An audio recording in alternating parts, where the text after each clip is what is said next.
pala. Hindi pa ba? Excited! Totoo ba to? Totoo, yun, nakakonect yan dito. Okay. Yan, proud. And before you worked with Kim Chu along way back 2013. Grabe yun! Diba? Nagre-research kami. Oh my God!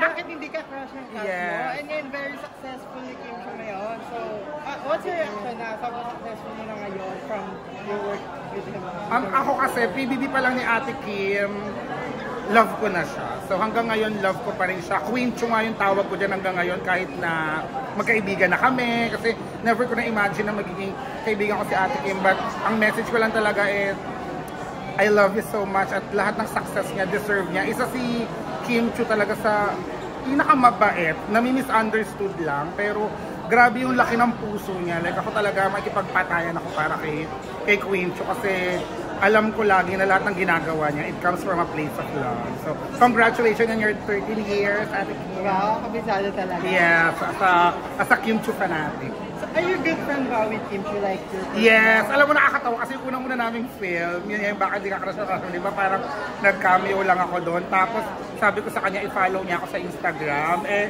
walang signal doon sa pinagsusutingan namin. So, hindi siya nangyari. Tapos never ko na ulit siyang nakita. Tapos hanggang ngayon na biglang nag-pandemic, tapos naging manager ko si Meme, nagkaroon ulit kami ng chance makita itong showtime, tapos ayun, pinalo niya na ako.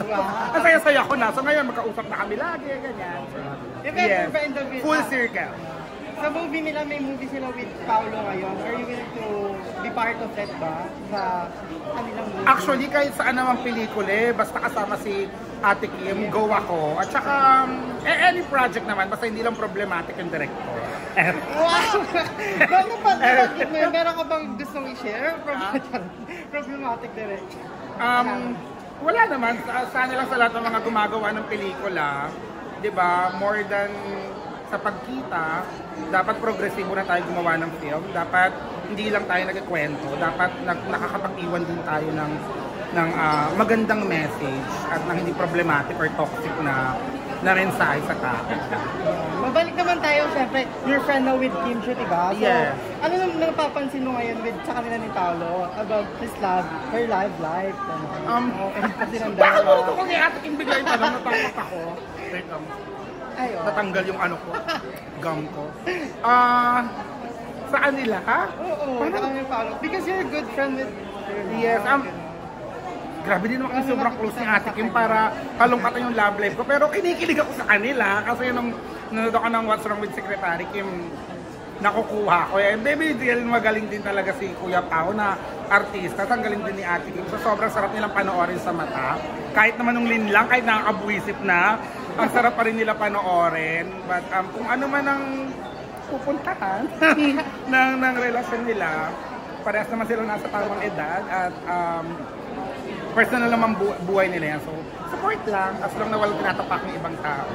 Pero kasi kakabreak lang ni Ate Kim, di ba? So, pahinga mo sana muna. Pero nakita mo ba sila off-cam together? Off-cam? Parang hindi. Sa ano lang, sa showtime nung nag-promote sila ng linlang, parang nakita ko lang. Yeah, thank you so much. Supportahan mo yun. Actually, gusto kong supportahan lahat. So, marami akong papanoorin pa. Pero right now, dahil naimbitahan ako sa gala ng Conobasio. So, ito muna ang papanoorin ko ngayong gabi. So, ano yung mga next mo gusto panoorin? Yes, I want Balota. Siyempre, supportahan ko ang anak ko dyan na si Sasa, si Ate Marian. And gusto ko din yung gulay. Lang, yan. Ito yan, gulay lang mano. Ano naman yung mga pagpipilian, no? Yung docu na yun, yung alibaba mo. Kanina sayang, pero ayun. Actually, and syempre ito, Love Child. Ayan, yun yung mga nasa list ko. Pero kung kayang panoorin lahat hanggang Sunday pa naman. 11. Yes, papanoorin ko lahat. So, anong ina-expect mo sa movie na Conobasio ngayon? Napapanoorin mo? Ina-expect ko na paglabas ko Japanese na ako. Kaya palagi niya syempre dahil collab ng Mentor and Project 8. At syempre alam ko naman na yung mga utak niya nila Direct Dan, di ba? Grabing mag-isip niyan. At ang gaganda ng cinematography. So, feeling ko mapapaisip ako. So, yun yung ina-expect ko lang talaga na ma-feel ko kung ano man yung gusto i-convey na message nung pelikula. Dahil ang isa naman sa pinakamagandang part lagi ng Sinimalaya is, it moves us, it makes us feel emotions. So, nandito ako ngayon para makaramdam ng matinding emosyon dahil tungkol to sa regret and loss eh. So, excited na ako as a baklang laging nawawala.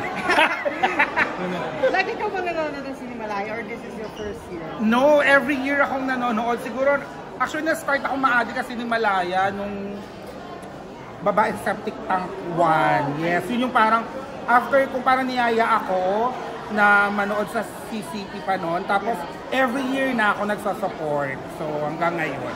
If ever gagawa ka ng Sinimalaya film, tungkol saan yun? Ang hirap naman ng tanong.